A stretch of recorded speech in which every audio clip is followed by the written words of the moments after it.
La plateforme des organisations de la société civile africaine pour la démocratie et l'assistance électorale, POSCAD, évalue le scrutin présidentiel du 11 avril dernier. Elle a fait une déclaration, mercredi 14 avril, pour livrer à l'opinion ses conclusions.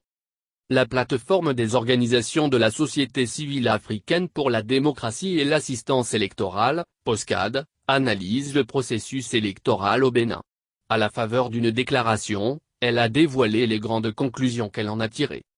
D'entrée, Brice Kossouo, coordonnateur général de la POSCAD, a expliqué que la plateforme a déployé au total 738 observateurs dans les 77 communes du Bénin.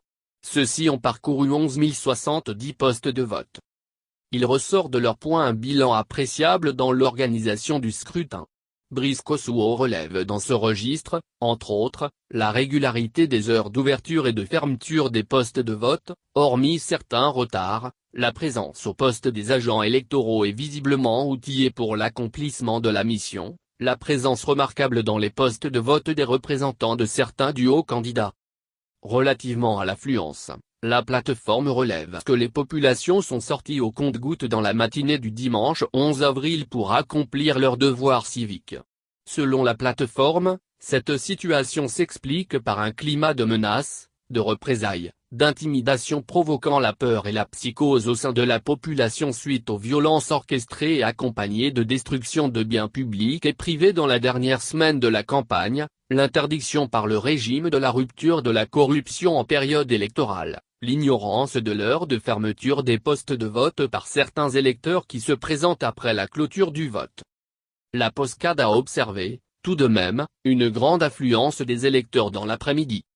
Au regard de ces paramètres, la plateforme des organisations de la société civile africaine pour la démocratie et l'assistance électorale affirme que le scrutin présidentiel du 11 avril 2021 s'est déroulé de manière libre, transparente et démocratique. Tout en félicitant la Commission électorale nationale autonome, CENAC, pour son professionnalisme, elle fait 3 recommandations à l'endroit des acteurs de l'animation de la vie politique du pays.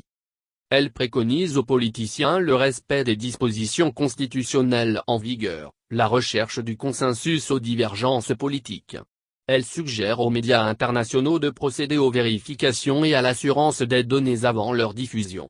La plateforme recommande à la société civile d'éviter de diffuser des informations ne relevant pas de ses prérogatives, notamment le taux de participation qui relève exclusivement, selon elle, des compétences de la CENA et de la Cour constitutionnelle et de poursuivre la sensibilisation des populations sur les heures d'ouverture et de fermeture des postes de vote.